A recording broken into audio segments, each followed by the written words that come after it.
العالمین واشہد ان لا الہ الا اللہ رب السماوات والارضین واشہد ان سیدنا و مولانا محمدا عبدہ ورسولہ خاتم النبیین اللہم صلی علی سیدنا محمد النبی الامی وازواجہ امہات المومنین وذریتہ واہل بیتہ کما صلیت علی آل ابراہیم فی العالمین انک حمید مجید۔ واجب الاحترام بہنوں اور بیٹیوں، آپ سے مخاطب ہوتے ہوئے مجھے بڑی خوشی محسوس ہو رہی ہے۔ میرے سامنے وہ منظر ہے کہ مدینہ طیبہ کی خواتین سید کائنات فخر موجودات حضرت محمد رسول اللہ صلی اللہ علیہ وسلم کی خدمت میں حاضر ہوں کہ اللہ کے رسول آپ مردوں کو ہر وقت واعظ و نصیحت کرتے رہتے ہیں، کوئی ہمارے لیے بھی وقت مخصوص کریں کہ ہم آپ کی تعلیم سے مستفید ہو سکیں۔ تو امام بخاری رحمۃ اللہ علیہ فرماتے ہیں آپ نے پھر دن مقرر کر دیا کہ اس دن صرف خواتین اکٹھی ہوں، میں ان سے ہی بات کروں گا اور دین کی باتیں انہیں پہنچاؤں گا۔ تو جمیل صاحب میری طرف سے شکریہ کے مستحق ہیں کہ وہ مجھے موقع دیتے ہیں کبھی کبھی کہ میں آپ بہنوں اور بچیوں سے بھی بات کر سکوں۔ یقین جانیں مردوں کی نسبت جیسا کہ جمیل صاحب نے کہا، آپ ماویں اور بہنیں جو ہے نا سیرت فرزندات امہات، بچے وہی تیار ہوں گے جو آپ کی گود میں ہوں گے۔ مرد صرف کما سکتا ہے، آپ کی حفاظت کر سکتا ہے، مگر بچہ ہر وقت اللہ تعالیٰ کی امانت آپ کی گود میں ہوتا ہے۔ اگر آپ شروع سے اس کی تربیت صحیح کریں تو اقبال فرماتے ہیں سیرت فرزندات امہات، بچوں کا کریکٹر تو بنتا ہے ماؤں سے۔ جوہر صدق و صفات امہات، مائیں ٹھیک ہو جائیں تو بچے ولی پیدا ہو جاتے ہیں، مائیں بگڑ جائیں تو پھر ان کی گود میں جنم لینے والے کھلنڈرے اور بدماش ہی پیدا ہوتے ہیں۔ اللہ پناہ دے جیسا ہو رہا کہ بچیاں اور بہنیں جو ہے نا دین کو چھوڑ کر دوسری طرف راغب ہو گئیں، تو نتیجہ یہ ہے کہ گلیاں اور بازار بھر گئے گنڈوں اور بدماشوں سے۔ ورنہ علامہ اقبال رحمۃ اللہ علیہ فرماتے ہیں بطول باش و پنا شادیاں سر، فاطمہ بن جا اور جیسے وہ پردے میں تھی جنت کی عورتوں کی سردار، اور اللہ کے رسول کے دل کا ٹکڑا، بطول باش و پنا شادیاں سر، فاطمہ بن اور یہ عہد جدید جو ہے اس کی آنکھوں سے چھپ جا۔ یہ ترقی کے نام پر لوگوں کو گمراہ کر رہے ہیں کہ بچیاں میدان میں آ جائیں تو بدماشی کے لیے کھلے موقع مل جائیں۔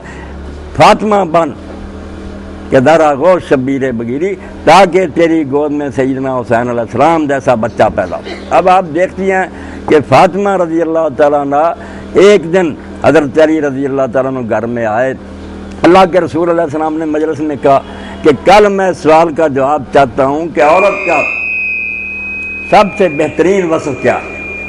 کل اس سوال کا جواب دیں۔ صحابہ سے کہا کہ عورت کی سب سے اچھی خوبی کیا ہے؟ تو حضرت علی رضی اللہ عنہ بھی اس بارے میں سوچ رہے تھے۔ تو فاطمہ رضی اللہ تعالیٰ نے پوچھا کہ علی کیا بات ہے؟ تو کہا ابا جی نے یہ سوال کیا ہے، صبح بتانا کہ عورت کی سب سے اچھی خوبی کیا؟ تو حضرت فاطمہ رضی اللہ تعالیٰ نے کہا کہ میرا نہ بتانا، صرف یہ بات کہہ دینا کہ جس کو اس کے خاوند کے سوا کسی نے نہ زندگی بھر دیکھا اور اس نے اپنے خاوند کے سوا نظر اٹھا کر نظر بھر کر کسی کو نہ دیکھا۔ جب صبح حضرت علی رضی اللہ عنہ نے جواب دیا تو نبی کریم صلی اللہ علیہ وسلم نے پوچھا کہ علی یہ جواب تیرا ہے یا سچ بتا فاطمہ کا؟ انہوں نے کہا نہیں یا رسول اللہ آپ کے جگر گوشہ فاطمہ رضی اللہ عنہ کا جواب ہے۔ فرمایا میری بیٹی کے منہ سے ہی یہ جواب نکل سکتا۔ تو آپ جو ہے نا میری بہنیں اور مائیں، اگر آپ میں سے کسی کی اصلاح ہو جائے اور وہ دین کے راستے پر آ جائے تو مدرسہ دتا ایک ماں بھی ہم اچھی تیار کر دیں تو سمجھے ایک بہت بڑا کالج اور ادارہ قائم ہو گیا، نسلوں کا اچھے بچے پیدا ہو گئے۔ اس لیے آپ سے بات کرتے ہوئے خوشی ہوتی ہے کہ کسی ایک بیٹی اور بہن کے دل میں بھی کوئی بات اتر گئی تو انشاءاللہ میری بھی عاقبت سنورے گی، آپ کا خاندان بھی ببرکت ہو جائے گا۔ اب اللہ کے رسول علیہ السلام کے بارے میں یہ بیٹی پڑھ رہی تھی، تلاوت کی، اس نے بہت اچھی آیت کا انتخاب کیا کہ اللہ اور اللہ کے فرشتے رسول کریم علیہ السلام پر درود بھیجتے ہیں، اے ایمان والو تم بھی حضور پر درود بھیجو اور حضور کی خدمت میں سلام عرض کرتے رہا کرو۔ اب اللہ کے رسول علیہ السلام کے بارے میں جب ہم دیکھتے ہیں کہ آپ کی مخلوق جو تھی دنیا میں مظلوم ترین مخلوق تھی، اب بھی ہے، اب بھی کوئی انصاف نہیں ہو رہا، صنف نازکی ہے، مگر اس وقت تو نامراد لوگوں کا حال یہ تھا کہ کہہ دیتے تھے گھر میں کہ اگر بچی پیدا ہو تو گڑھا کھود کے رکھنا، زندہ دفن کر دینا۔ اللہ تعالیٰ قرآن میں کہتا ہے وَإِذَا الْمَوْءُودَةُ سُئِلَتْ کہ یہ زمین میں دفن شدہ بچیاں جب ہم ان کو زندہ کریں گے اور ماں باپ سے پوچھیں گے کہ کس جرم میں ان کو مارا گیا، یہ پیدا ہو گئی تھی تو میرا کام تھا ان کو پیدا کرنا، تم نے کیوں ان کو زندہ دفن کیا؟ مگر اللہ کے رسول علیہ السلام جب آئے تو آپ کی قدر و منزلت کتنی بڑھائی، آپ کو زمین سے اٹھایا اور آسمان کی بلندیوں تک پہنچا دیا۔ آنکھ نازت بر وجود کائنات ذکر او فرمود باتی وہ سنا۔ اگر آپ بیوی ہیں تو اللہ کے رسول جن پر کائنات کو فخر فرمایا خیرکم خیرکم لأہلہ، تم میں سے جن قیامت کے بہتر وہ شمار ہوں گے جن کا سلوک گھر والی سے بہتر ہے۔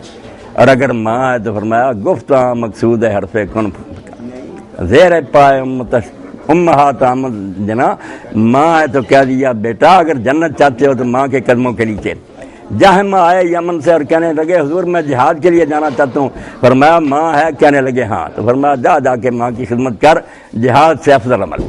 تو یہی بچیاں جن کو زندہ دفن کیا جاتا تھا، اللہ کے رسول علیہ السلام اب بھی ہوں گی آپ بہنوں کے ہاں زیادہ بچیاں پیدا ہو جاتی ہیں، آپ بھی پریشان ہوتی ہیں اور نالائق میں نے ایسے خاوند دیکھیں جو اسی بنا پر طلاق دے دیتے ہیں کہ اس کے بیٹیاں ہو رہی ہیں۔ کوئی ظالم نہیں سوچتا کہ اگر تیرے اختیار میں ہوتا یہ اس بیٹی کے تو بیٹا نہ پیدا کر رہی تھی، کیوں ظالم و ظلم کر رہے ہو؟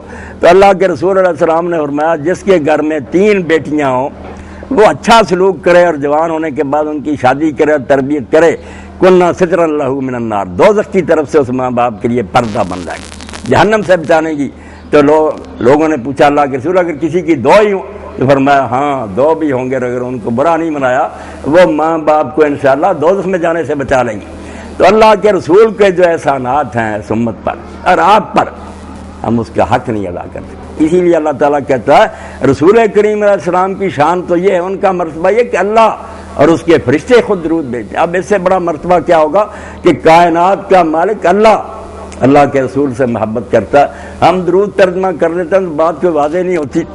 درود بھی فارسی کا لفظ ہے، تحسین کو کہتے ہیں، تعریف کو کہتے ہیں، اور جو عربی زبان کا لفظ ہے یصلون نبی، آپ پڑھی لکھی ماشاءاللہ بچی ہیں، 3 معنی بنتے ہیں اس کے، صرف درود بھیجتے نہیں۔ پہلا معنی جو ہوتا ہے یصلون نبی کا وہ محبت، کہ منافق اور کافر لوگ حضور سے دشمنی کرتے ہیں، آپ سے بغض رکھتے ہیں صرف اس لیے کہ آپ نے سچا دین دیا، لوگوں کو جہالت سے نکال کر آپ روشنی کی طرف لائے، اس لیے دشمن ہو گئے۔ آپ بہنیں جانتے ہیں یہی اللہ کے رسول تھے کہ نبوت کے اعلان سے پہلے سارا مکہ ان کے پاؤں چومتا تھا۔ وہ کافر جو بعد میں دشمن ہو گئے، 35 سال کی عمر تھی، خانہ کعبہ تعمیر ہو رہا تھا، سب کچھ بن گیا، صرف حجر اسود کو نصب کرنا تھا، وہ کالا پتھر جس کو چومتے ہیں، اللہ آپ کو مجھے سب کو بار بار نصیب کرے۔ تو جھگڑا ہو گیا، ہر خاندان یہ کہا کہ یہ فخر میں حاصل کروں گا، ہم یہ پتھر نصب کر لیں گے، مرنے نوبت پہنچ گئی۔ آخر ایک بزرگ نے کہا کہ ایسا نہ کرو، انتظار کرو، صبح فجر کے وقت جو آدمی پہلے مسجد میں داخل ہو اس سے فیصلہ کرا لو۔ اب اللہ کا کرنا، اعلان نبوت سے ہی 5 سال پہلے 35 سال کی عمر آپ ہی مسجد میں آ گئے تو سارے کہنے لگے ھذا صادق امین، بھائی وہ آ گیا جس سے زیادہ سچا اور دیانتدار کوئی نہیں۔ حضور علیہ السلام نے بڑی دانائی سے مسئلہ حل کیا، فرمایا چادر لاؤ، اپنے دستے مبارک سے اٹھا کر حجر اسود اس میں رکھا، ہر قبیلے کے ایک سردار کو کہا اس کے کونے پکڑ لو، سب خوش ہو گئے کہ سب کا حصہ ہو گیا۔ جب پاس پہنچے تو آپ نے اپنے ہاتھ سے رکھ دیا۔ تو جس رسول کی اتنی عزت تھی، دین بتانے کے بعد جب آپ نے روشنی پھیلانی شروع کی، وہی آپ کو گالیاں دینے لگے، آپ کے راستے میں کانٹے بچھانے لگے، نماز میں آپ کا گلا گھونٹنے لگے، سجدے میں حضور گئے تو بچڑ خانے سے اوجڑی لا کر آپ پر ڈال دی، آپ سے اٹھا نہیں جاتا تھا۔ گھر میں خبر دی کسی نے تو حضرت فاطمہ رضی اللہ تعالیٰ روتی آئیں، اوجڑی ہٹائی، دھو رہی تھی، تو نماز کے بعد آپ نے کہا فاطمہ کیا تم سمجھتی ہو کہ تمہارے باپ کو اسی طرح اللہ تعالیٰ بے کس و تنہا چھوڑ دے گا؟ یہ 7 آدمی کافر جس وقت بیٹھے نا، یہ 7 ہی بری موت مریں گے، اور واقعی وہ میدان بدر میں قتل ہوئے اور گھسیٹ کر انہیں گڑھے میں ڈالا گیا۔ تو اللہ کا رسول جس کی اتنی عزت تھی اس سے دشمنی کرنے لگے۔ تو آیت میں جو اللہ تعالیٰ نے کہا نا کہ یہ بغض رکھتے ہیں، دشمنی کرتے، پہلا ترجمہ یہ کیا کریں، سب بچیاں نوٹ کر رہے ہیں کہ اللہ اور اس کے فرشتے رسول اللہ سے محبت کرتے ہیں، یہ بغض رکھتے ہیں، عداوت کرتے ہیں، حالانکہ اللہ کو اپنے رسول سے پیار ہے، اس کے فرشتے حضور علیہ السلام پر فدا ہیں، اور ہمیں جو بعد میں حکم دیا یا ایھا الذین آمنوا صلوا علیہ، تو ایک ترجمہ میری بہنوں اور بیٹیوں یہ ہے کہ سب سے بڑھ کر اللہ کے رسول سے محبت کرو. پہلے محبت کا مطالبہ کہ جب اللہ اور اس کے فرشتے حضور سے محبت کرتے ہیں تم کیوں محبت نہ کرو. اور اسی لیے اللہ کے رسول علیہ السلام نے فرما دیا کہ لا یؤمن احدکم حتی اکون احب الیہ من والدیہ وولدیہ والناس اجمعین، کہ کوئی آدمی مومن نہیں ہو سکتا جب تک وہ اپنے ماں باپ سے، اپنی اولاد سے اور سارے جہان کے لوگوں سے بڑھ کر آپ سے محبت نہ کرے. اس لیے آیت کا پہلا ترجمہ اور پہلا مطالبہ یہ ہے کہ اللہ اور اللہ کے فرشتے ان کافروں اور منافقوں کے خلاف حضور سے محبت کرتے ہیں. تم بھی حضور کے پروانے ہو جاؤ، محبت کرو. اور محبت رسول کے بغیر میری بہن اور بیٹیوں اسلام نام کی کوئی شے نہیں. اگر کوئی کہتا نا میں مومن ہوں مگر حضور سے محبت نہیں، رمز قرآن روح ایمان جان دی ہست حب رحمت اللہ العالمین. کوئی پوچھے کہ قرآن کا خلاصہ کیا، دین کیا کہتا، ایمان کیا کہتا، تو نچوڑ تو یہی ہے کہ محمد رسول اللہ صلی اللہ علیہ وسلم نے محبت کرتا. اب آپ بچیوں نے جو محبت کی اس کا ایک نمونہ میں عرض کر دوں. سیرت رسول کریم علیہ السلام روشنی کا مینار ہم پڑھتے رہیں تو بچیوں کو، بیٹیوں کو، ماؤں کو، بہنوں کو نمونے ملتے. اب جنگ احد ہوئی، ایک ایسی خوش نصیب بہن نکلی جس کے 4 رشتہ دار شہید ہو گئے. اب اس سے بڑا صدمہ وہ عورتیں جن کے لیے حضور نے فرمایا کہ ان کے دل تو قواریر ہیں، شیشے. واقعی مرد صدمہ برداشت کر سکتا مگر عورت کے لیے تو بہت بڑی بات ہوتی. بھائی مر گیا، باپ مر گیا، بیٹا مر گیا، خامد مر گیا، ان سے عزیز کوئی رشتہ ہو سکتا؟ یہ 4 رشتے اس کے میدان احد میں شہید ہو گئے.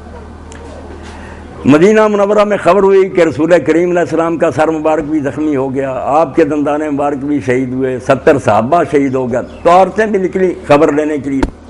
تو جب وہ بی بی جا رہی تھی تو کسی نے کہا کہ آپ کا تو خامد بھی فوت ہو گیا. اس نے انا للہ کہا اور آگے چلی. بیٹے کا بتایا، بھائی کا بتایا، باپ کا بتایا، مگر اس کا سوال میری بہنوں ایک ہی تھا. وہ ہر معاملہ میں ہر وقت یہی پوچھتی رہی کہ رسول اللہ خیریت سے ہیں؟ باپ کا مرنا، بھائی کا، خاوند کا، بے سب بھولا ہوا تھا. یہی پوچھا کہ رسول اللہ ہیں؟ انہوں نے کہا ہاں وہ تو خیریت سے ہیں. کہنے لگی بس دکھا دو. جب اللہ کے رسول علیہ السلام کی زیارت کی، حضور کو دیکھا، کہنے لگی کل مصیبت بعد کے جل. ایک عورت ہوتے ہوئے 4 صدمے. کہنے لگی اللہ کے رسول آپ کو دیکھنے کے بعد ساری مصیبتیں بھول گئی. کوئی بات نہیں، وہ جاتے رہے. آپ کے نام پر انہوں نے جانیں قربان کر دی. تیرے نام پر کروں جہاں فضا، نہ یہ جہاں فقط 2 جہاں فضا، نہیں اس سے بھی میرا جی برا، کروں کیا کروڑوں جہان ہے. کروڑوں جہان بھی ہوتے تو سرکار دو عالم صلی اللہ علیہ وسلم کے نام پر قربان کر دیتے. ایمان کی جان یہ ہے. اس لیے اللہ نے کہا اللہ کے رسول دین بتانے لگا، گمراہی سے نکالنے لگا تو وہی جو سچا اور دیانتدار کہتے تھے وہ بوجھڑیاں پھینکنے لگے، گلا گھونٹنے لگے اور آپ کے راستے میں کانٹے بچھانے لگے اور وطن چھوڑ کر مدینہ منورہ چلے گئے. پھر پیچھا نہیں چھوڑا، جنگ پر جنگ، بدر اور احد اور خندق لڑائیاں کی. اور سب سے برا حملہ جو کیا، آپ ماشاءاللہ سب پڑھی لکھی ہیں، حضور کی اخلاقی حیثیت کو داغدار کرنا چاہتے. پھر ایسے الزام گڑے کہ اس پیغمبر کو بدنام کر دو، کون سا دین لیے پھرتے ہو. اور اس کے لیے قرآن مجید میں آپ سورہ نور میں دیکھتی ہیں ایسا خطرناک بم چلایا کہ نعوذ باللہ اگر وہ کامیاب ہوتا رسول کی ساری نبوت ختم ہو جاتی. کہنے لگے کہ یہ نبی بنا پھرتا جس کی بیوی معاذ اللہ بدکار ہے. حضرت عائشہ رضی اللہ عنہ پر بہتان لگا دی اور وہ اتنا پھیلایا کہ کئی اچھے بڑے آدمی بھی اس میں پھنس گئے. حضرت ابوبکر رضی اللہ عنہ کے اپنے بانجے تھے، بدری صحابی تھے، ان کا خرچہ بھی یہ دیتے تھے مگر وہ بھی اس فتنے کا شکار ہو گئے. تو حضرت ابوبکر رضی اللہ عنہ نے قسم اٹھا دی کیا میں ان کو ایک ڈھیلا نہیں دوں گا. اتنی نمک حرامی اور احسان فراموشی کہ بانجا ہوتے اس نے میری بیٹی کو بدنام کرنے میں حصہ لیا. مگر جب قرآن مجید میں اللہ تعالیٰ نے بریت نازل کر دی، سورہ نور اتری، اللہ نے پاک کیا اماں کو آسمان سے، تو حضرت ابوبکر رضی اللہ عنہ کو اللہ نے نرم کرنے کے لیے، حالانکہ بات ٹھیک تھی کہ اتنا قریبی رشتہ دار ہوتے ہوئے سارا خرچہ میرے ذمہ اور پھر نمک حرامی کرے، نہیں خرچہ دوں گا. مگر اللہ تعالیٰ نے قرآن میں اتارا، اللہ کی بات وہ لوگ مانتے تھے، رسول اللہ پر قربان تھے. الا تحبون ان یغفر اللہ لکم، بھائی مستہ سے ابوبکر اگر قصور ہو گیا تو تم نہیں چاہتے کہ تمہارے گناہ بھی اللہ معاف کرے؟ تم سے بھی ہوتے رہتے ہیں، اللہ تمہارے معاف کرے گا. جب یہ حضرت ابوبکر رضی اللہ عنہ سنا، دل پر پتھر کی سیل رکھی اور کہا ٹھیک ہے، میری بچی کو اس نے بدنام کیا، رشتے کا لحاظ نہ کیا، میرے احسان بلا دیے. مگر جب اللہ تعالیٰ کہتا ہے کہ کیا تم نہیں چاہتے کہ تمہارے گناہ خدا معاف کرے؟ اگر معاف کروانا چاہتے ہو تو تم بھی معاف کرنا سیکھو۔ اسی کے وقت کا میں نے قسم کا کفارہ دے دیا، ان کا خرچہ بحال کر دیا اور رنج بلا دیا۔ تو پیغمبر خدا صلی اللہ علیہ وسلم کی بیوی زوجہ مطہرہ کے بارے میں یہ طوفان جو کھڑا ہوا مدینہ شریف میں 30 دن میری بچی اور بہنوں وہ طوفان بدتمیزی بروا، حضور غم کے بہت تلے دب گئے۔ آپ نے ممبر پر تشریف لے جا کر کہا کوئی ہے جو میری عزت کی حفاظت کرے، کہ لوگوں نے میرے گھر پر بھی حملہ کر لیا۔ اور بعد میں حضرت زینب رضی اللہ تعالیٰ عنہ سے نکاح کیا، پھوپھی کی بیٹی تھی، پہلے اپنے پالتو بچے حضرت زید کے ساتھ نکاح کیا تھا، نباہ نہیں ہوا، آپ نے نکاح کر لیا، مسئلہ تھا دین کا، مگر ظالموں نے یہ بھی پروپیگنڈا کر دیا کہ آپ نے تو بہو سے نکاح کر لیا۔ اس لیے یہ آیت جہاں اتری ہے نا، وہاں بیٹا دیکھنا چاہیے کہ اس کا سیاق و سباق کیا، کہاں یہ درود کی آیت اتری۔ اللہ نے کہا ظالم پہلے جنگیں لڑتے رہے، اب گھر کو بدنام کرنا شروع کر دیا کہ بیوی ایسی ہے اور حضور نے بہو سے نکاح۔ وہاں کا آگے بھی بچی نے پڑھا، وہ ٹکڑا ساتھ ہی ہے، ان الذین یؤذون اللہ ورسولہ، کہ یہ جو لوگ اللہ رسول کو دکھ دیتے ہیں، دکھ تو رسول کو دیتے تھے، اللہ کو کیا دکھ دیں گے، مگر رسول کی قدر اتنی ہے کہ اللہ نے یہ نہیں کہا کہ رسول کو دکھ دیتے ہیں، فرمایا اللہ کو دکھ دیتے ہیں۔ رسول کو اللہ سے الگ ہے، وہ اس کا پیارا ہے، محبوب ہے، اس کا چنا ہوا پیغمبر ہے، اس لیے جو رسول کو دکھ دیتا ہے وہ دراصل اللہ کو دکھ دیتا ہے۔ کہا جو اللہ رسول کو دکھ دیتے ہیں ان پر اللہ نے لعنت کر دی ہے اس دنیا میں بھی اور آخرت میں بھی، اور ان کے لیے عذاب عظیم مہین تیار کیا۔ تو یہ ٹکڑا جو بعد میں آیا، آپ پڑھی لکھی ہیں، ریفرنس ٹو دی کانٹیکسٹ کہتے ہیں ہم سیاق و سباق، کہ عبارت کا پہلا ٹکڑا دیکھو، بعد والا دیکھو، یہاں ذکر سارا حضور کی بیویوں کا کہ پردے کے حکم ہوئے، نکاح حضور کے بیان ہوئے، بعد میں یہ آیت آئی کہ اللہ اور اللہ کے فرشتے حضور پر صلوات بھیجتے ہیں، پھر وہ ٹکڑا آ گیا کہ جو حضور کو دکھ دیتے ہیں ان پر لعنت ہے۔ تو یہ درمیان میں ٹکڑا درود کا اس لیے آیا کہ ان لوگوں نے رسول کریم کی ذات پاک پر بہتان لگانے شروع کیے، حضور کو بدنام کرنا چاہ، حضور کی شان گٹانی چاہیے۔ تو اللہ نے 3 باتیں اس آیت میں کہی، ایک میں نے ترجمہ کر دیا کہ اللہ اور اللہ کے فرشتے رسول سے محبت رکھتے ہیں، اس لیے اے ایمان والو تم بھی حضور سے محبت رکھو۔ ایک ترجمہ تو یہ ہے اس کا، اور دوسرا ترجمہ یہ ہے کہ اللہ کے رسول کو بدنام کرنے کی کوشش کر رہے ہیں، یہ شان گٹانا چاہتے ہیں، تم اس کے مقابلے میں اسنا علیہ السنا دن رات آپ کی نعتیں پڑھو، تعریف کرو، جہاں موقع ملے حضور کے فضائل اور خوبیاں دنیا تک پہنچاؤ، اور بات وہی بن جائے جو علامہ اقبال کہتے ہیں، دہر میں اس نے محمد سے اجالا کر دے، پوری دنیا میں ہر جگہ ہم حضور کا نور پہنچا دیں۔ ہمیں کوئی دیکھے تو کہے، اب میرے سامنے آپ بیٹھی ہیں، میں یہی سمجھتا ہوں کہ کوئی عائشہ ہے، کوئی فاطمہ ہے، کوئی خدیجہ ہے، کوئی اسماء ہے، میں نہیں سمجھتا کہ آپ لوگوں نے کیا نام رکھے۔ اب تو میں حیران ہوتا ہوں، نام بھی لوگ ایسے رکھتے ہیں معاذ اللہ، کوئی معنی نہیں ان کا، کوئی حنا رکھتا ہے، کوئی سحر رکھتا ہے، تو کیا معنی ان کا؟ خدا کے بندو کچھ ہے ان کا معنی بنتا؟ سحر کیا فجر کا وقت، حنا کیا مہندی، کچھ نہیں، دیکھ لیتے ہیں کسی ایکٹریس کا نام ہے وہ رکھ لیں، نام ان کے رکھو جن سے اللہ خوش تھا، اس کے رسول خوش تھے۔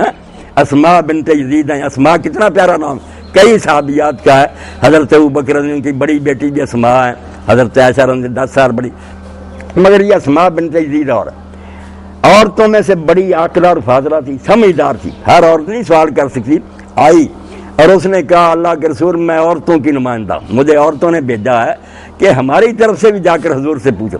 بڑی بات پوچھی اور صحابہ خوش ہو گئے کہ عورتوں کی طرف سے آج تک ایسی بات کسی عورت نے نہیں پوچھی۔ اسماء نے کہا یا رسول اللہ مرد جمعے کی نماز میں شریک ہوتے ہیں، جہاد پر جاتے ہیں، جنازے اٹھاتے ہیں، دفن کرتے ہیں، ہم ان ساری چیزوں سے محروم ہیں، ہمیں کیا ملے گا؟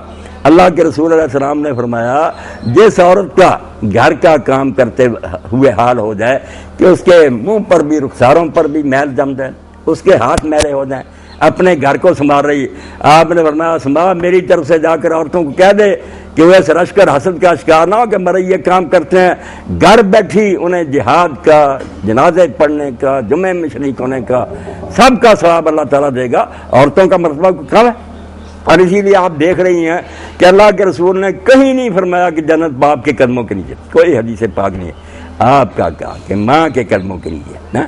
اور اللہ کے رسول علیہ السلام نے جو قدر بڑھائی، نالائق ٹھیک ہے امتی کہلاتے ہیں، اب بھی سمجھتے ہیں کہ پاؤں کی جوتی، میں نے کئی خبیثوں سے عورت کیا پاؤں کی جوتی، مگر حرامی اگر تم رسول کو مانتے ہوتے ایسا نہ کہتے۔ رسول کی نظر میں بیٹی جنت کا سامان ہے، بہنیں حضور نے فرمایا اگر کسی کی بہنیں ہوں اور ان سے اچھا سلوک کرے، اب میرے سامنے آپ میری بچیاں بیٹیاں بیٹھی ہیں ایک صحابی رسول کی موت کا وقت آیا، جنگ احد کا دن تھا، حضرت عبداللہ ان کا نام تھا، حضرت جابر کے والد تھے، جابر بھی صحابی تھے، عبداللہ بھی صحابی۔ باپ نے بیٹے کو بلایا اور کہا جابر بیٹا، میں نے اپنے رب سے بڑی دعائیں مانگی ہیں کہ اللہ تعالیٰ مجھے شہادت نصیب کرے، اور مجھے یقین ہے کہ آج پہلی صف جو شہید ہوگی نا میں ان میں شامل ہوں گا، اللہ میرا شوق پورا کرے گا، تو دنیا چھوڑتے ہوئے مجھے کوئی غم نہیں، مگر میں ایک بات کی گارنٹی چاہتا ہوں کہ تیری 9 بہنیں ہیں اور صرف تو ایک بیٹا ہے۔ میں جابر تو سے یہ چاہتا ہوں کہ مجھے تسلی دے کہ ابا جی تمہارے جانے کے بعد بہنوں کو یہ نہیں محسوس ہوگا کہ یہ تو گھر وہ نہیں کر رہا، یہ تو بدل گیا، ابا جی کے بعد وہ گھر ہی نہیں نظر آتا، نہ ہماری کوئی عزت نہ آبرو۔ یہ جابر مجھے تسلی دے، دنیا چھوڑنے کا مجھے کوئی غم نہیں، میں تو شوق سے اللہ سے شہادت مانگ رہا ہوں، مگر یہ تسلی 9 بہنیں، کتنا بڑا امتحان تھا کہ ایک بھائی تھا 9 بہنیں۔ حضرت جابر نے کہا اللہ کے رسول علیہ السلام کے لیے اسی لیے حکم نہ کہ اللہ اور اللہ کے فرشتے محبت کرتے ہیں، اللہ اور اللہ کے فرشتے حضور کی تعریفیں کرتے ہیں، 2 ترجمے ہو گئے، تیسرا بھی آ جائے، تو کیوں تعریفیں کرتی؟ دنیا میں کسی بندے سے وہ کام نہیں ہوا جو اللہ کے رسول علیہ السلام سے ہوا، پیدا ہی نہیں کیا ہوا آپ کا ثانی۔ جب حضرت جابر رضی اللہ عنہ یہ وعدہ دیا ابا جی شہید ہو گئے، اب حضرت جابر نے میری بہنوں اور بیٹیوں اپنے عہد کو نبھانے کے لیے ایک بیوہ عورت سے شادی کی، حالانکہ باغوں کے مالک تھے، ایک ہی بیٹے سے اپنے باپ کے، بیوہ عورت سے شادی کری۔ رسول کریم علیہ السلام نے ایک دن پوچھا کہ جابر تم نے شادی کر رہی؟ تو فرمایا ہاں اللہ کے رسول شادی کر لی۔ تو فرمایا صحیح بنم بکر، کنواری لڑکی ہے یا بیوہ؟ انہوں نے کہا بیوہ، عمر رسیدہ۔ تو حضور علیہ السلام کو کچھ غم ہوا کہ باپ کا ایک ہی بیٹا تھا، اچھا بڑا کھاتا پیتا تھا، کوئی اپنی عمر کی کرتا، تو انہوں نے وہ واقعہ سنایا کہ جس دن ابا جی شہید ہوئے اللہ کے رسول یہ ہدایت انہوں نے کی۔ اب میں نے سوچا کہ اگر میں اپنی عمر کی لے آتا ہوں، اپنی رنگ رلیوں میں لگ جائیں گے، کون ان بچیوں کو سنبھالے گا؟ یہ میری بہنیں جو ہے نا ضائع ہو جائیں گی، رول جائیں گی۔ اس لیے میں نے ابا جی کی بات کی لاج رکھتے ہوئے اپنی ساری تمنائیں اور آرزوئیں جو ان کو چھڑی پھیر دی کہ عمر گزری جائے گی، چلو بوڑھی عورت بھی ہوگی کوئی نہیں، مگر یہ ماں بن کر اپنی بچیوں کی طرح ان کو سنبھالے گی۔ ان بچیوں کی وجہ سے اللہ کے رسول اتنے خوش ہوئے کہ امام ترمذی فرماتے ہیں 26 مرتبہ حضور نے دعا مانگی کہ اللہ جابر کو بخش دے۔ بڑی بات ہے کہ بہنوں کا اس نے خیال رکھا، اس لیے ماں، بہن، بیٹی، بیوی، چاروں حیثیتوں نے اللہ کے رسول نے آپ کا وہ مقام بلند کیا کہ اگر یہ امت اس کا خیال کرے یہ دنیا بھی جنت بن جائے۔ اب تو قیامت آئی، کچھ آپ کا بھی قصور ہے، میں مانوں گا کہ جو بچیاں پڑھ جاتی ہیں جاب کریں وہ طلاق پر آ جاتی ہیں کہ ہم تو خود کماتی ہیں، سرکش ہو جاتے ہیں، گھر بہت گزر رہے ہیں، اتنے فتوے آ رہے ہیں طلاق کے، اندازہ ہی نہیں۔ جس کو ہم سمجھ رہے تھے کہ یار قتل ہو گیا یا طلاق ہوگی تو آسمان پر سرخ آندھی آئے گی، وہ تماشا بن گیا۔ نہ یہ سنبھالتی ہیں گھر، وہ بھی دیکھتے ہیں گھر جائے یا کوئی اور کر لیں گے، گھر وہ نہیں رہے جو اللہ کے رسول علیہ السلام نے بتایا۔ تو اللہ نے جو کہا کہ اللہ اور اس کے فرشتے حضور پر صلوات کرتے ہیں، میں نے بات کو سمجھاتے ہوئے آپ سے عرض کیا کہ ایک ترجمہ تو یہ ہے کہ اللہ اور اللہ کے فرشتے حضور سے محبت کرتے ہیں، اس لیے جب ہمیں حکم ہوا صلو علیہ، ایک ترجمہ تو یہ ہوگا کہ رسول اللہ سے سب سے بڑھ کر محبت کرو، کسی کی محبت اس کے مقابلہ میں نہیں ہونی چاہیے۔ دوسرا ترجمہ کہ اللہ اور اللہ کے فرشتے حضور کی تعریفیں کرتے ہیں، اللہ تعریفیں کریں، اب آسمان پر اپنے تخت پر بیٹھا، ملائکہ مقربین ہے، اور وہاں اللہ فخر کرے کہ میری دنیا میں کوئی محمد رسول اللہ کا ثانی پیدا ہوا۔ اس سے بڑا مرتبہ کیا کہ اللہ فخر کرے، اللہ تعریفیں کرے، اور اس کے فرشتے جس محفل میں بیٹھیں کہ بھائی اللہ کے رسول جیسا کوئی نہیں اس دنیا میں وجود میں آیا۔ تو دوسرا ترجمہ یہ ہوا کہ اللہ اور اللہ کے فرشتے حضور کی تعریف کرتے ہیں۔ اہل ایمان ہم بھی اس بات کے مامور ہیں کہ اللہ کے رسول کی تعریفیں کریں۔ اس لیے بچی نعت پڑھ رہی تھی، آگے پیچھے بھی آپ پڑھیں، کوئی نہیں کہ یہ رسم ہی ہے، نعت پر لوگوں نے بڑی کتابیں لکھی ہیں، حضور کی مدح و ثنا میں بڑا کچھ بیان کیا، وہ سارا آپ پڑھتی رہیں۔ رسول کی احادیث پڑھنی چاہیے، حضور کی تعریف، حضور سے محبت، اس کو دن بدن بڑھانا چاہیے۔ اللہ کے رسول اگر یہ دنیاوی دھندا ہوتا تو کیوں مسجد میں ممبر کھڑا کرتے تھے؟ اس پر حضرت کعب بن مالک کھڑے ہوتے، حسان بن ثابت کھڑے ہوتے، عبداللہ بن رواحہ جیسے لوگ کھڑے، حضور کے شاعر تھے، وہ آپ کی تعریف کرتے تو نبی علیہ السلام اس وقت کیا ہے کہتے کہ تمہارے شعر دشمنوں کے سینے پر نہ مجاہدوں کے نیزوں سے زیادہ اثر کر رہے ہیں۔ تو اللہ کے رسول کی تعریف کی ہم پابند ہیں۔ اور آخری معنی یہ ہے کہ اللہ رحمت کرتا ہے اپنے پیغمبر پر، اور اس کے فرشتے حضور کے لیے دعائیں کرتے ہیں۔ تیسرا ترجمہ دعا کا جس کو ہم درود پھر کہہ دیتے ہیں، کیا ایمان والو تم بھی اللہ کے رسول کے لیے دعا کرتے رہو۔ اب لوگوں نے پوچھا اللہ کے رسول علیہ السلام کیسے دعا کریں؟ سلام تو ہم نے سیکھ لیا، سلام پہلے آپ نے سکھا دیا تھا کہ جب تم تشہد میں بیٹھو تو کہو السلام علیکہ ایھا النبی ورحمۃ اللہ وبرکاتہ۔ ہر 2 رکعت کے بعد ہم پڑھتے ہیں، کہتے ہیں درود کیسے پڑھیں، کیف نصلی علیکہ یا رسول اللہ کے رسول صلوات کیسے بھیجیں؟ اس وقت آپ نے سکھایا اللہم صلی علی محمد وعلی آل محمد انک حمید مجید تک، پھر اللہم بارک علی محمد وعلی آل محمد، یہ سکھایا۔ اور اس کا درجہ اتنا، اب دیکھیں کہ جو کام اللہ اور اللہ کے فرشتے ہمارے کہے بغیر کر رہے وہ ہم کہتے ہیں کہ اللہ کر، تو معلوم ہوا کہ رسول اللہ کس کی کیا ضرورت، اللہ تو ہمارے کہے بغیر کر سکتا۔ بڑی نکتے کی بات ہے کہ پہلے اللہ نے کہا اللہ اور اس کے فرشتے تو درود بھیج رہے ہیں، بعد میں ہمیں حکم تم درود بھیجو، اور ہم نے کہا اللہ رسول اللہ پر رحمت کر۔ قرآن تو کہتا کہ وہ کر رہا، تو ہم نے کیوں اللہ کے حوالے کر دیا کہ اللہ ہم تو صرف تیرے اور تیرے فرشتوں کی صف میں کھڑا ہونا چاہتے ہیں کہ جو کام تو کر رہا ہم بھی کریں، ہمارا بھی نام لکھا جائے، ورنہ ہم جانتے تو نے خود بتا دیا کہ تو ہمارے کہے بغیر ہی اپنے پیغمبر پر رحمتوں کی بارش کر رہا ہے، اس کے فرشتے کر رہے ہیں۔ تو ہماری کتنی خوش قسمتی ہے مرد اور کی کہ جب اللہم صلی علی محمد کہتے ہیں تو اس اللہ کے ساتھ کھڑے ہو جاتے ہیں، اس کے فرشتوں کے ساتھ کھڑے ہو جاتے ہیں۔ اور یہ بھی بات اللہ نے کہی کہ تھوڑا نہیں پڑھنا، آپ نے سنا بچی نے پڑھا وسلم تسلیما، آیت ختم ہوتی ہے وسلم تسلیما۔ جاننے والے جانتے ہیں کہ جب کسی حکم کے ساتھ اس کے مصدر کو دہرا دیا جائے نا، ہم کہیں مارو جیسے مارنے کا حق ہے، بعد میں مارنا لائیں، یا پڑھاؤ بچوں کو جیسے پڑھانا چاہیے، مصدر آئے نا دوبارہ مصدر مطلق کہتے ہیں، پھر ہو جاتا بہت زیادہ۔ اللہ کہتا سلیم پر بات ختم ہو گئی تھی کہ سلام کہو حضور پر، نہیں فرمایا تسلیمہ۔ تھوڑا بہت سلام پڑھنے سے میں نہیں خوش ہوں گا، حضور پر سلام پڑھتے رہو جیسے سلام پڑھنے کا حق، بار بار بار بار۔ تو تھوڑا سا کورس تو اللہ کے رسول علیہ السلام نے تجویز کر دیا، ہر مرد عورت اس کو پورا کر سکتا۔ فرمایا جو صبح اور جو شام 10 مرتبہ مجھ پر درود پاک پڑھ دے حلت لہ شفاعتی، اب اس کے لیے گارنٹی ہو گئی کہ میں دن قیامت کے اس کی سفارش کروں گا، میں کھڑا ہو جاؤں گا کہ یہ بچہ اور بچی مجھ پر درود بھیجے، اللہ اس کو بخش دے۔ تو 10 مرتبہ تو آپ کر لیں، باقی زیادہ کی تو حد ہی کوئی۔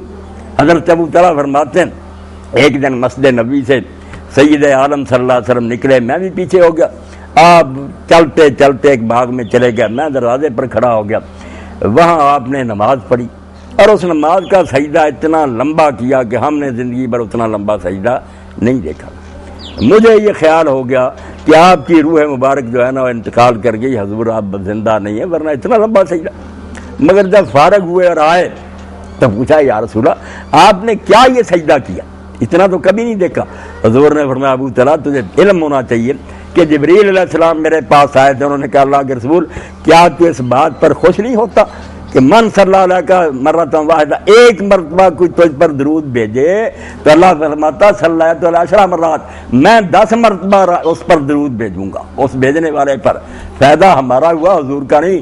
حضور کے بارے میں تو کہہ دیا کہ اللہ اور فرشتے یہ کام پہلے ہی کر رہے ہیں، ہمارا بڑا ہو گیا کہ ہم نے زبان ہلائی 10 مرتبہ، وحتان العشرہ خطیات، 10 گناہ معاف کر دیے، ورفع 10 درجات، اور 10 درجے بلند ہو گئے۔ اب میری بہنوں بیٹیوں بھائیوں، اس سے اعلیٰ سودا بھی کو ہو سکتا، ایک مرتبہ ہم نے زبان ہلائی اللہم صلی علی سیدنا محمد وعلی، 10 نیکیاں، 10 گناہ معاف، 10 درجے بلند۔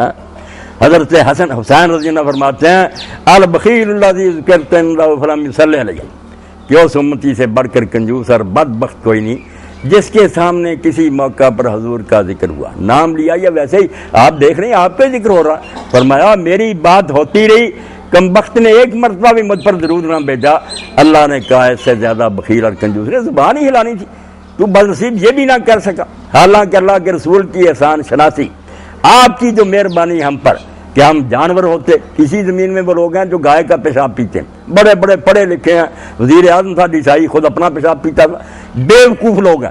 یہ صفائی، یہ صاف ستھرا دین، حرام حلال کی تمیز، یہ اس وقت اگر دنیا میں ہے نا کوئی روشنی کا مینار ہے تو یقین جانے وہ صرف محمد عربی ہے صلی اللہ علیہ وسلم، کسی امت کے پاس روشنی نہیں، سب اندھیروں میں ٹھوکریں کھا رہے ہیں. یہ چکا چوند جو ہماری آنکھوں کو چندھیات دیتی ہے, ہم دیکھتے ہیں یورپ آسمان پر چلا گیا, ستاروں پر چلے گا. ٹھیک ہے, یہ باتیں ان کی بری نہیں. خود دین ہم سے بھی کہتا ہے کہ آگے سے آگے بڑھو, اللہ کی کائنات کی سیر کرو. یہ ہماری کوتاہی ہم نہیں کرتے, یہ چیزیں خوبی کی, مگر ہم خوبیاں نہیں ان کی اپناتے. علامہ اقبال نے ٹھیک کہا کہ ہم غلاموں نے, نالیکوں نے یہ سمجھ لیا کہ جو بال وہ کٹاتے ہیں نا انگریز, اور جو تنگ پینٹ پہنتے ہیں, شاید اس سے ترقی کی. ہم وہ بے پردگی بے حیائی کرنے لگے, حالانکہ ان کی ترقی اس سے نہیں ہے. ان کی ترقی علم و فن سے, ریسرچ کرتے ہیں, ایجادیں کرتے ہیں, وہ تو کر نہیں سکے. یہ تنگ پینٹیں, عورتیں بے پردہ, بے حیائی کے کام, یہ آسان تھا کام, غلاموں نے یہ اپنا لیا, حالانکہ یہ کرنے کا کام نہیں. تو اللہ کے رسول علیہ السلام کو نہ ماننے کا نتیجہ میری بچی جو وہاں ہو رہا ہم ذکر بھی نہیں کر سکتے. یہ ہے تہذیب مغرب. یہ کتاب اگر آپ کو ملے, ڈاکٹر عبدالغنی فاروق, کانوں پر ہاتھ رکھ, توبہ توبہ توبہ, جانوروں سے بدتر حالت, نہ ماں کا پتہ نہ بہن کا. یہ رشتے جب وہاں ختم ہو گئے, حرام دردیاں. اس لیے کیا ترقی ہے؟ یہاں ہے دین اسلام کے صاف پاکیزہ اور ایک مہذب معاشرہ حضور صلی اللہ علیہ وسلم دیا. اس لیے اللہ کہتا ہے, 3 ترجمے میں نے آپ کے سامنے کر لیے, اب سے پہلے میں نے نہیں کہیں کیے.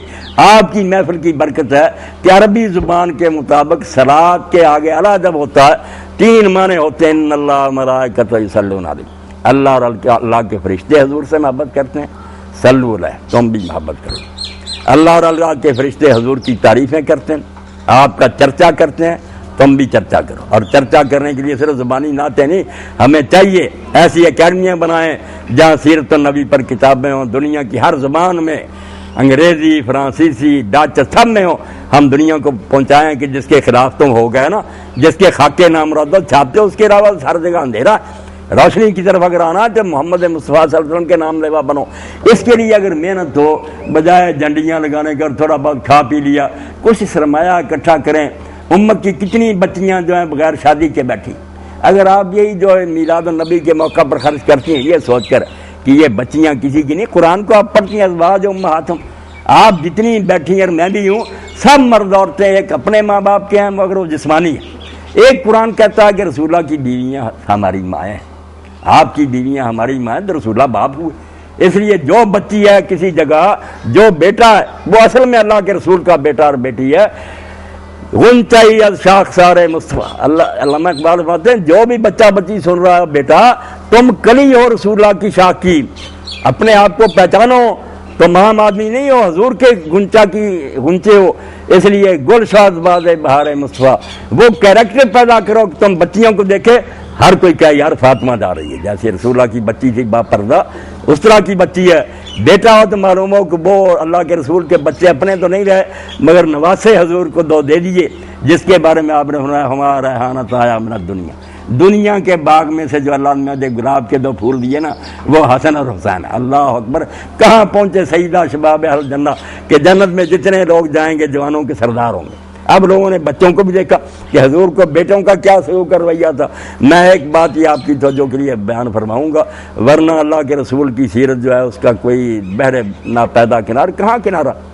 حضرت حسن رضی اللہ عنہ جا رہے تھے مدینہ شریف سے باہر, تو دوپہر کے وقت انہوں نے ایک باغ میں دیکھا کہ کام سے فارغ ہو کر ایک غلام جو کسی مالک کا تھا, بیچارہ نوکر تھا, بیٹھا ہوا تھا, کھانا کھا رہا تھا, پاس یہ کتا بیٹھا ہوا تھا. ہمارے پاس تو غریب مرتے رہتے ہیں نا, وہ کتا پاس بیٹھا تھا. اب وہ غلام کیا کرتا تھا, ایک لقمہ اپنے منہ میں ڈالتا تھا, ایک کتے کی طرف پھینک دیتا. آپ کو اس کی بات بڑی پسند آئی کہ یار اتنا نیک سلوک کتے کے ساتھ. بعد میں آپ نے پوچھا کہ تم تھوڑا بہت اس کو ڈال دیتے, ہر لقمے کے ساتھ ایک لقمہ ڈالتے رہے. تو وہ کہنے لگے کہ مجھے شرم آتی تھی کہ اللہ کا ایک جانور میری طرف دیکھ رہا تھا, میں خود ہی کھاتا رہتا, شرم کی بات تھی, وہ بیچارہ ترستا رہتا. آپ کو وہ اتنا پسند آیا کہ آپ نے کہا تیرا مالک کون ہے؟ اس نے کہا سعید بن العاص. آپ اسی وقت گئے, قیمت ادا کی, اس کو آزاد کرایا, آگے کہا میں نے خرید لیا اور میں نے تجھے آزاد کر دیا, جہاں جی چاہے تیرا جا, اور یہ باغ بھی میں نے ساتھ ہی خرید لیا, یہ بھی تجھے دے دیا, تیری اتنی سخاوت دیکھ کر. تو اس لیے اللہ کے رسول کے بیٹے دیکھیں, ان کی بچی دیکھیں, یہ بننے کی کوشش اگر میں آپ کریں نا کہ حضور کے بیٹے بیٹیاں, ہم میں وہ خوشبو آئے, پھر سیرت النبی کا بھی پڑھنے کا فائدہ, میلاد النبی کی محفلیں بھی بابرکت ہیں. اور اگر نشستند و گفتند و برخاست بیٹھے باتیں کی اور چلتے بنے, پھر نہ اللہ رسول کی یہاں کوئی قدر ہوگی, نہ اس کا کوئی ملے گا. کچھ بدلنے کی کوشش کریں. بچیاں حضور کی بیٹیوں کی طرح بنیں. 4 بیٹیاں تھیں، جو بیٹے ہیں وہ حسن حسین کا نمونہ اپنائیں، پھر انشاءاللہ سب کچھ ٹھیک ہی ٹھیک ہے. تو اللہ کے رسول علیہ السلام نے درود پاک کی جو فضیلت بیان فرمائی، اس کو پلے باندھیں، زیادہ کثرت کریں. یہ بھی آپ نے فرمایا اگر کوئی میٹر دیکھنا چاہتا کہ میں قیامت کے دن حضور کے پاس ہوں گا، یہ دور، ان اول الناس بھی یوم القیامت اکثرهم علی صلاۃ، قیامت کے دن سب سے زیادہ قریب میرے وہ لوگ ہوں گے جو جتنا زیادہ درود شریف مجھ پر پڑھیں گے. اب ہم پڑھ رہے ہیں، مگر کتنی خوش قسمتی ہے کہ کال حضور کو جا رہی. فرمایا انا للہ ملائکۃ سیاحین فی الارض، ایک گروہ فرشتوں کا صرف اس ڈیوٹی پر اللہ نے لگا دیا، یبلغونی من امتی السلام، جب بھی میرا امتی مجھ پر سلام کہتا ہے یہ درود شریف، وہ فوراً آپ کو رنگ کر دیتے ہیں کہ اللہ نام لے کر کہ فلاں کہہ رہا، اور حضور بھی نام لے کر اس کو جواب دیتے ہیں. اب بچی کو حضور جواب دیں، مجھے دیں، اس سے بڑی میری اور آپ کی کوئی خوشی نہیں ہوگی. باہر سلام کن رنجاز جواب لب کہ صد سلام ہے مرا یک جواب تو، ساری عمر میں میرے بچوں بہنوں ایک جواب ہی حضور کی طرف سے مل جائے کہ وعلیکم السلام ہو گیا. تو اس میں کمی نہ کریں، درود شریف کو پلے باندھیں، جتنا زیادہ زیادہ اس کو پڑھ سکیں انشاءاللہ دنیا اور آخرت کے سارے معاملات سمجھ جائیں گے. تو 3 ترجمے کہ اللہ اور اس کے فرشتے محبت کرتے ہیں، اللہ اور اس کے فرشتے تعریف کرتے ہیں، اللہ اور رحمت کرتا ہے، فرشتے رحمت کی دعائیں کرتے ہیں. ہمارے لیے بھی 3 ترجمے ہو گئے کہ اے ایمان والو حضور سے محبت کرو، حضور کی تعریفیں بیان کرو، اور حضور کے لیے ہر وقت دعائے خیر کرو کہ اللہ اگر یہ رسول نہ ہوتے تو پتہ نہیں ہم کس گمراہی کے کھڈ میں گرے ہوتے. اب جو ہدایت ہمیں نصیب ہے، عمل کریں نہ کریں، یقین جانیں آپ سے بڑا کوئی دنیا میں خوش قسمت نہیں. آپ کے پاس ہر معاملے میں واضح اور روشن ہدایت اللہ کے رسول علیہ السلام کی. تو اللہ توفیق دے، میں اور آپ کوشش کریں کہ جس رسول کا دامن پکڑا قیامت کے دن حضور کا ساتھ نصیب ہو، حوض کوثر پر پہنچیں، جنت میں حضور کے قدموں میں بیٹھ جائیں. وآخر دعوانا الحمدللہ رب العالمین.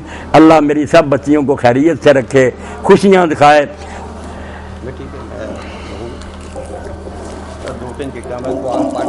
سوال بے شک کھلے دل سے میری بچیاں جو چیز ہے. بسم اللہ.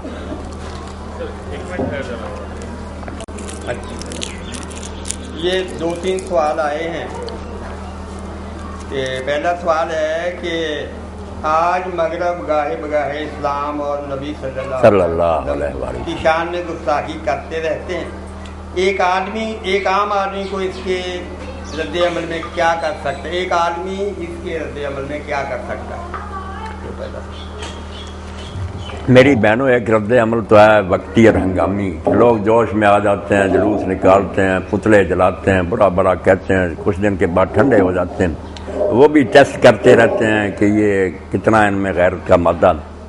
اصل میں جو کرنے کا کام ہے نا وہ تو ہم بھی نہیں کرتے.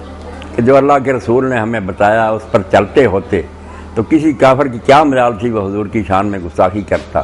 وہ جانتے ہوتے کہ مسلمان کو حکومتوں میں اتنا زور ہے، ان کے لشکر ہر وقت آمادہ. اگر کسی نے ضرورت کی تو کائنات میں مسلمان کی نگاہ میں سب سے بڑی تو قابل تعظیم ہستی رسول اللہ کی. یہ ہماری اینٹ سے اینٹ بجا دیں. وہ سمجھ چکے ہیں کہ ایٹم بم ہونے کے باوجود یہ سجدے میں پڑے ہوئے ہیں، ہر وقت مشورہ لیتے ہیں کیا حکومت کریں، کس کو لائیں. یہ آپ دیکھ ہی رہی ہیں کہ سارے واشنگٹن کو قبلہ بنائے ہوئے ہیں. اس حال میں وہ ذلیل نہ ہمیں کریں تو کیا کریں؟ وانتم الأعلون ان کنتم مؤمنین. پہلے ہم مومن عورتیں بنیں، مومن مرد بنیں، اپنی حکومتیں ہماری دین کو قائم کریں، پھر انشاءاللہ دنیا کی کوئی طاقت بری نگاہ نہیں اٹھا سکتی حضور کی طرف. جو کہے گا آنکھ نکال لی جائے گی اس کی. اللہ کے رسول علیہ السلام کو برا کہنے والے پھر زمین پر زندہ پھرتے رہیں تو مسلمانوں کا جینا کیا ہوا؟ امام مالک فرماتے ہیں جس امت کے نبی کو گالیاں پڑھنا شروع ہو جائیں اس امت کے لیے مر جانا بہتر ہے. وہ کیوں زمین پر زندہ رہے؟ مگر یہ ڈن دکھائے ہمارے اپنے حاکموں نے. 57-58 ملک ہیں، نامراد ان کے خادم بنے ہوئے ہیں، طاقت ہوتے ہوئے بھی ان کے سامنے ہاتھ جوڑتے ہیں. انہوں نے ہمیں ذلیل کر دیا. تو اس لیے پہلی بات تو یہ ہے کہ ہم دوسروں پر ناراض ہونے کے بجائے پہلے خود تو سچے مسلمان بنے. اگر وہ کافر ہی ہمیں کہہ دیں کہ ہم نے یار خاکہ بنا دیا اور تم اتنے ناراض ہو رہے، تمہاری مسجدوں میں اذانیں ہوتی ہیں 5 وقت، کیا ہو نماز کی طرف؟ تم میں سے کتنے مرد عورتیں ہیں جو نماز پڑھتے؟ شرم کی بات ہے کہ 2-4 بوڑھے چلے جاتے ہیں، بچیاں اپنے گھروں میں نماز نہیں پڑھتی، مرد نہیں پڑھتے. اب کافر اگر کہیں کہ اگر رسول اتنا ہی پیارا ہے حکم کیوں نہیں مانتے؟ تاثر رسول مانتا تجھے رحبا، رسول کا حکم مانتے نہیں، محبت کے دعوے کرتے ہو. ھذا الامری فی القیاس بدیع، یہ تو آپ بھی فیصلہ کریں گے کہ بیٹا ابا جی مجھے بڑی محبت ہے، بات مانے نا، ابا جی نے چھتری اٹھا رہے نا، یہ کون سی محبت ہے؟ اللہ کے رسول کی محبت تو یہ ہونی چاہیے کہ آپ نے سارا ایک نماز پڑھے، آپ کے بچے نہیں پڑھتے ان کو پڑھائیں، اپنے ساتھ کھڑا کریں، آپ کی گود سے جنم لینے والے بچے مسلم ہوں، خاوند بھی ایسا کریں، اور نماز عام حالات میں تو گزارے۔ آپ سورہ نساء دیکھیں کہ جب میدان جنگ میں ہوتا تھا معاملہ، صفیں بندی ہوئی ہیں، دشمن سامنے کھڑا ہتھیار لیے، وہاں بھی حکم تھا کہ نماز نہیں معاف، آدھا لشکر ان کے سامنے کھڑا رہا ہتھیار لے کر، آدھا حضور کے پیچھے کھڑا ہو جائے، اور جب 2 سجدے کر لے وہ چلا جائے، دوسرے آ جائیں، ان کی ایک رکعت ہوگی، حضور وہاں نہیں معاف کی۔ آپ اچھے بڑے ہوتے ہوئے مرد عورتیں نمازیں نہیں پڑھتی، کتنوں کے پاس آنے جانے کا مکہ سامان ہے، یورپ کے سفر کرتے ہیں، جدہ کے ساحل سے گزرتے ہیں، مکہ نہیں جاتے۔ اب کون سا اسلام ہے؟ ایسے لوگوں کے بارے میں حضور نے کہا جس کو بیماری نے نہیں روکا، کسی ظالم حکومت نے نہیں روکا، پھر وہ حج کیے بغیر مر گیا، فلا علیہ یموتا یہودیاں اور نصرانیہ، وہ یہودی ہو کر مر جائے یا عیسائی ہو کر مر جائے، اللہ کو ایسے مسلمان کی کیا ضرورت؟ تو ان کو برا بلا کہنے کی بجائے ہم سچے مسلمان بن جائیں نا، یہ سارے فتنے مر جائیں۔ وہ سمجھ لیں گے کہ ایک عورت نے پکارا تھا تو طارق محمد بن قاسم لشکر لے آیا تھا، ہمارا کیا حال ہوگا ایسی بکواس کریں؟ تو پہلے ہمیں مسلمان بننا چاہیے۔ گزارش ہے عورتوں کو بغیر پردہ کے غیر محرم آدمی واز کرنا کیسا، جیسے حدیث پاک میں آتا، حضرت عبداللہ بن مکتوم رضی اللہ تعالیٰ عنہ مصطفیٰ کریم صلی اللہ علیہ وسلم کے ہاں آئے تو رسول اللہ صلی اللہ علیہ وسلم پردہ میں جانے کا حکم دیا، تو عرض کیا یہ نابینا، رسول اللہ فرمایا تم تو نابینی نہیں، لہذا عورتوں کو پردہ کے بغیر واز کرنا کیسا۔ بڑی اچھی بات میری بیان نے۔ اب ہماری خوش قسمتی ہے کہ اللہ کے رسول کے بارے میں جو کچھ بھی بیان ہوا نا اس میں صحیح بھی غلط ہے چھانٹی ہوگی، اس لحاظ سے ہم خوش قسمت ہے کہ علم حدیث ایسا بن گیا کہ اس میں ویلڈ اور ان ویلڈ ٹریڈیشن الگ ہوگی کہ یہ روایتیں صحیح ہیں یہ نہیں صحیح۔ یہ عام طور پر علماء کہہ دیتے ہیں، مولوی صاحب بھی تو یہ واقعہ صحیح نہیں کہ حضور نے کہا 2 بیٹھی تھی کہ تم بھی پردہ کرو، تم نہیں، وہ نہیں اگر دیکھتا تم تو دیکھیے، ایک بات کوئی نہیں۔ اللہ کے رسول علیہ السلام نے تو فاطمہ بنت قیس رضی اللہ تعالیٰ عنہ کو طلاق ہوئی، 3 طلاقیں خاوند میں دے دی مختلف وقفوں سے، اب اس نے عدت گزارنی تھی، تو پہلے تو آپ نے کہا کہ تم فلاں کے گھر میں رہو، پھر بعد میں کہا نہیں مرد وہاں بہت آتے جاتے ہیں، انہیں پھر اسی نابینا صحابی کے گھر میں بھیج دیا کہ وہاں تم بے فکری سے کپڑے بھی اتار سکو گی، اس کے گھر میں عزت گزاری۔ تو جو صحیح حدیث ہے نا ان کی روشنی میں کوئی بات نہیں، سر ڈھکے ہونا چاہیے، زیب و زینت نہیں ہونا چاہیے، سادہ ہونا چاہیے، یہ باتیں ہیں، مگر یہ کوئی بات نہیں کہ عورتیں ہر وقت قید رہیں، فرق ہے۔ یہ پردہ ایسا جو غیر شرعی ہے وہ بھی نہیں ہونا چاہیے، اپنی طرف سے گاڑ لیا، اور جو بالکل بے پردگی وہ بھی نہیں ہونی چاہیے۔ دین کی حدود ہمیں اللہ سے اور اس کے رسول سے محروم کریں گے، پھر زندگی میں کوئی مشکل بھی نہیں پیش آتی، کام بھی ہوتے رہتے ہیں، بے حیائی اور ہم نے اپنے مسلک کو دین پر حاوی کر دیا، اس بارے میں وضاحت فرما دے۔ شکریہ۔ بالکل ٹھیک ہے، میری جس بات پر جمیل صاحب خوش ہیں، یہی خوش نہیں پوری دنیا خوش ہے، وہ یہی ہے کہ میں فتاوی آن لائن پر بھی جواب دیتا ہوں تو کہہ دیتا ہوں یار مجھے کوئی یہ سمجھ کرنا پوچھے کہ میں اہل حدیث ہوں، میں بریلوی ہوں، میں شیعہ، یہ اس طرح ٹرمیں بھول جاؤ، مسلم ہیں ہم، سارے ہمارے بھائی ہیں، جس کی بات دلیل سے ٹھیک ہوگی نا میں حوالہ دوں گا کہ اس لیے اس کی بات درست ہے، عقل سے سوچ لینا، کتابیں نکال لینا، اگر وہ بات غلط ہو مجھے بھی توجہ دے، مگر مجھ سے یہ توقع نہ رکھنا کہ میں کسی خاص مسلک میں باندھ رہا ہوں۔ مسلک کون سا اللہ نے اتارا؟ کوئی مسلک نہیں اتارا، بعد میں لوگوں نے گڑھ لیے۔ اللہ نے تو ایک ہی دین اتارا جس کا نام اسلام ہے، وہ سب کے لیے کیا کوئی گروہ ہے، گروہ کیا رونا تو یہ ہے کہ مسجدوں پر لکھ لیا یہ بریلویوں کی ہے، یہ دیوبندیوں کی ہے، بین المساجد اللہ، میری بہنوں بچے، مسجد تو اللہ کی، ہر کلمہ گو اس میں جا سکتا، اور جو نماز پڑھا رہا، قبلہ رخ پڑھا رہا ہے، قرآن مجید تلاوت کر رہا، آپ کو کیا فکر پڑی ہے کہ یہ بریلوی ہے، یہ دیوبندی؟ بھائی اللہ کے رسول کا امتی نماز پڑھیں۔ بہت بڑا فتنہ جس نے ہمیں برباد کر دیا نا، آپ کہتی ہیں کہ وہ خاکے چھاپ رہے، خاکے تو چھاپنے وہ لڑا رہے ہیں ہمیں، ہم ان کے ایجنٹ ہیں، ہم میں سے بہت پیسے کھاتے ہیں ان سے، ان کی ایجنسیاں دیتی ہیں کہ مولوی حضرات شیعہ سنی کو لڑاؤ، وہابی اور دیوبندی کو لڑاؤ۔ ایسی باتوں کو بالکل میری بہنیں بھول جائیں، مسلم ہو کر جئیں، سب سے محبت کریں۔ آپ کو جب بات سمجھ آئے کہ مجھے اللہ رسول کی یہ بات سمجھ آتی ہے، بسم اللہ، دوسرا سمجھتا نہیں ہے شاید کا معنی یہ بنتا ہے، اس کو بھی جینے دیں اور انشاءاللہ سارے جنت میں ہوں گے۔ وَنَزَعْنَا مَا فِي صُدُورِهِم مِّن غِلٍّ، اللہ کہتا ہے دنیا میں اگر کوئی رنجشیں پیدا ہوگی نکال لیں گے، ہم سب بھائی بن کر بیٹھیں گے کہ کوئی بات نہیں، رسول اللہ کے امتی تھے، حضور کے نام لے لا، یہ فرقے وغیرہ مسئلہ کوئی نہیں پوچھے گا انہیں۔ جی ہاں ماشاء اللہ ماشاء اللہ، اب کر لیں پھر دعا کریں اور بہنوں سے رخصت لیں۔ اللہ ان سب کو خیر سے رکھے، اپنے گھروں میں خوشیاں نصیب کرے۔ بسم اللہ الرحمن الرحیم۔ اسکول کے ایم ڈی ہونے کی حیثیت سے میرا یہ خوشگوار فرض ہے کہ میں آپ سب بہنوں بھائیوں کا شکریہ ادا کروں۔ آپ نے تکلیف کی، اپنا وقت ہمیں دیا۔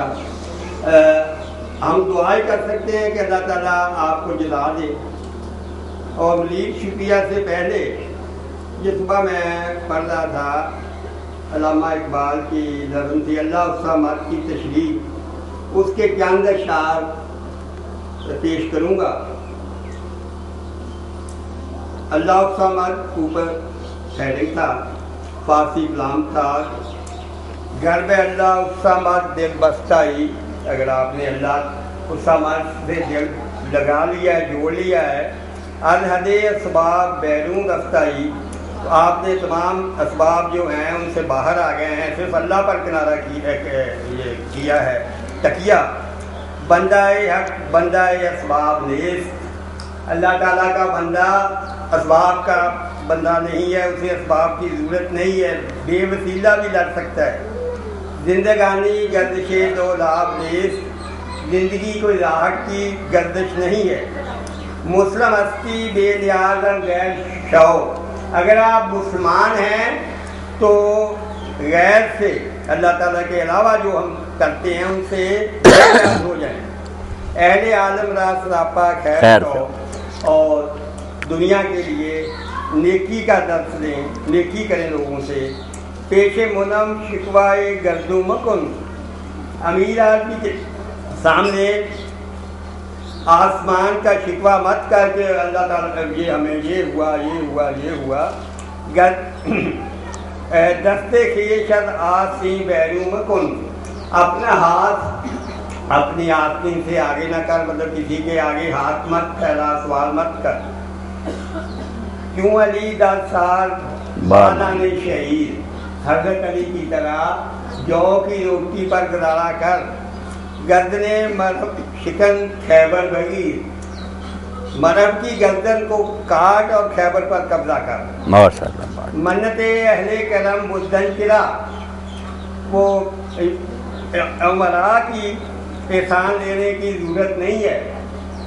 نشر لا وہ نام خودن چرا، ان کے سامنے نہیں یا یس اور نو کہنے کی بھی ضرورت نہیں ہے کہ ان کی غلط بات کو بھی یس کہیں اور صحیح کو بھی۔ ذکر خود لا الکفے دونا تک مگی، کمینوں سے اپنا رزق مت مانگ۔ یوسف ہستی کھیشتن مگی، تو یوسف ہے اپنی قیمت کم نہ کر۔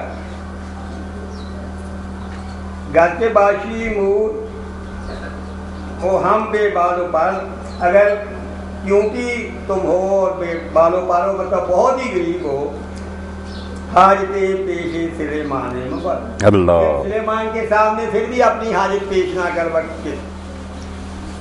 راہ دشوار سامان کم بگیر، آگے کی منزل بڑی دشوار ہے، کم سامان لیکن یہاں نیکی کا نہیں ہے، نیکیاں زیادہ لے کر جائیں۔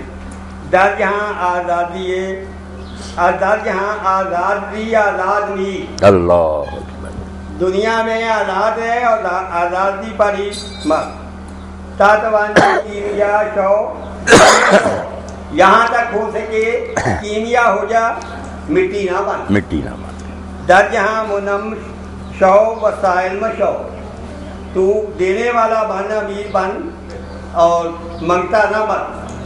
بہت لمبی ابھی نظم تھی، بہت صورت سے اشعار کافیہ برکت کے لیے۔ اب میں ایک دفعہ پھر آپ سے شکریہ ادا کروں گا، اور مولانا صاحب کی دعا کے بعد دوسرا فنکشن کا بلکہ ریفریشمنٹ ہوگی، اور ریفریشمنٹ کے بعد وہ پرائز دیے جائیں گے، اور پھر یہ اسٹیج جو ہے ان کے مس بدول کے حوالے کیا جائے گا، وہ میڈم جانے اور ان کا کام جانے۔ ماشاء اللہ، دعا کے لیے مولانا، دعا کے لیے۔ دعا سے پہلے میں اپنی بیٹیوں اور بہنوں سے رخصت ہو رہا ہوں۔ جیسے جمیل صاحب نے کہا نا کہ جو اللہ صمد کو مانتا، صمد ہے جس کو کسی میٹیریل کی ضرورت نہیں، کہہ ہی دینا اس نے ہو جاتا۔ جو اس خدا کو مانتا اس کو پریشان ہونے کی کیا ضرورت ہے کہ میرے پاس یہ نہیں ہے، یہ نہیں، وہ سمجھ کو پکارے کہ تو جو چاہے کر سکتا کر دے۔ تو یہاں ایک دعا میں آپ کو دے کر جاتا ہوں، جمیل صاحب بھی ریکارڈ کرا دیں، بعد میں بچے بھی یہ جو ہے نا آپ لوگ بھی پھیلائیں بھائی شفیق۔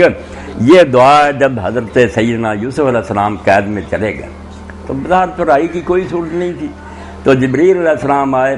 حالات ایسے ہو جاتے ہیں میرے بچوں بہنوں کہ پریشان آدمی کمزور جائے، پریشان ہوتا کہ بیٹیاں بیٹھی ہوئی ہیں، سرمایہ نہیں ہے یہ، تو یوسف علیہ السلام سے ملے حضرت جبریل علیہ السلام نے کہا یوسف یہ دعا ہر فرض نماز کے بعد ایک بار پڑھ لیا کر، مسئلے حل ہو جائیں گے۔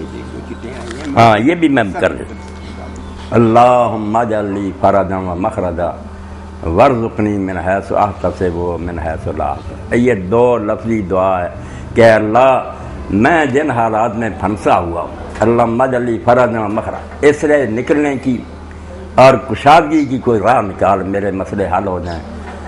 وارزقنی من حیث احتسب، مجھے ایسی جگہ سے رزق دے جہاں سے میرا گمان ہے، ومن حیث لا احتسب، اور جو میرے گمان میں بھی نہیں ہے وہاں سے دے۔ جب دعا شروع کی آپ دیکھیے حکومت بھی مل گئی، جیل خانہ بھی ختم ہو گیا۔ تو یہ ایک چھوٹی سی دعا نوٹ کر چھوڑیں ہر فرض نماز کے بعد، اللہم اجعل لی فرجا و مخرجا وارزقنی من حیث احتسب ومن حیث لا احتسب۔ جمیل صاحب نے کچھ اور بھی دے دیے سوال، کوئی بات نہیں، پروگرام ہوتے ہی رہیں گے، یہ اللہ کے رسول کی تعلیمات جو سنانا بہت اچھا۔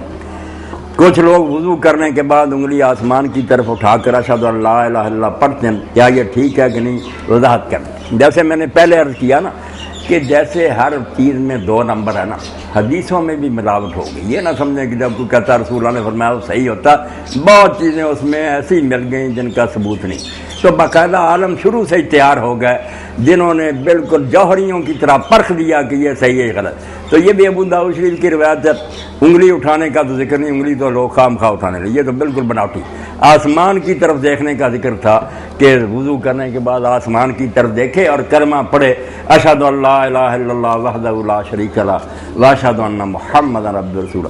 تو یہ بھی آسمان کی طرف منہ اٹھانا نہیں ثابت۔ کلمہ ٹھیک ہے، صحیح مسلم میں آتا کہ جو وضو کرنے کے بعد یہ کلمہ پڑھے گا، جنت کے 8 دروازے ہیں، 8 ہی کھل جاتے ہیں کہ جا جس میں سے چاہے داخل ہو جا۔ تو کلمہ شریف آپ پڑھیں، نہ انگلی اٹھائے نہ آسمان کی طرف دیکھیں، مختصر جو آیت آپ نے پڑھنے کے لیے بتائی ہے اس کو ایک بار آپ دہرا دیں۔ میں نے پڑھ دیا، اللہم اجعل لی فرجا و مخرجا وارزقنی من حیث احتسب ومن حیث لا احتسب۔ پھر لکھوا دوں گا جمیل صاحب جی، آج کل بسم اللہ کی بجائے ہاں لکھ دیں گے بسم اللہ کے آغاز یعنی 786 کو لکھا جا رہا۔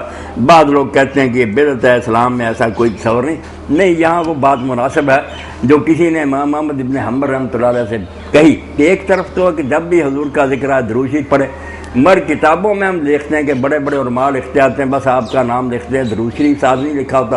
انہوں نے کہا وہ لکھتے نہیں کتاب لمبی ہونے کی وجہ سے، مگر زبان سے اس وقت پڑھ دیتے ہیں۔ اس لیے جب 786 لکھیں کہ بیت بھی نہ ہو بسم اللہ الرحمن، کوئی نہیں بری نیت، مگر زبان سے ضرور پڑھا کریں، یہ نہیں کہ صرف لکھی جائے، ادھر 786 لکھیں اور ساتھ ہی زبان سے کہہ دیں بسم اللہ الرحمن الرحیم۔ حضور پاک کے نام بار بعض لوگ احتراماً انگوٹھے چومتے ہیں کہ ایسا کرنا ٹھیک ہے۔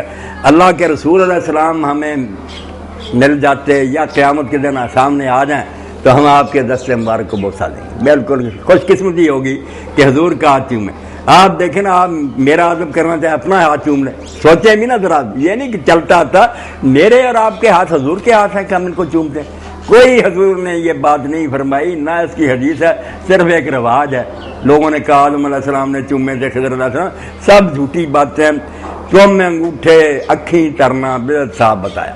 بڑے بڑے علماء بیٹا فارغ ہو چکے ہیں، درود شریف پڑھا کریں، جب نام آئے اسی وقت کہہ دیں صلی اللہ علیہ وسلم۔ اللہ خوش رکھے، دعا فرمائے۔ خیر و برکت نصیب کرے. خوشی ہوئی آپ بچیوں نے سب نے ذرا تحمل سے میری بات سنی. الحمدللہ رب العالمین والصلاة والسلام علی رسولہ الکریم سیدنا و نبینا و مولانا محمد و آلہ و اصحابہ اجمعین. اللہم وفقنا لما تحب و ترضى واجعل آخرتنا خیرا من الدنیا. اللہم استعملنا بسنت نبیک و توفنا علی ملتہ وعیذنا من مضلات الفتن. ربنا آتنا فی الدنیا حسنۃ وفی الآخرۃ حسنۃ وقنا عذاب النار. ربنا هب لنا من ازواجنا وذریاتنا قرۃ اعین واجعلنا للمتقین اماما. اللهم انصر الاسلام والمسلمین واخذل الکفرۃ والمشرکین. اللهم ارزقنا طیبا واستعملنا صالحا.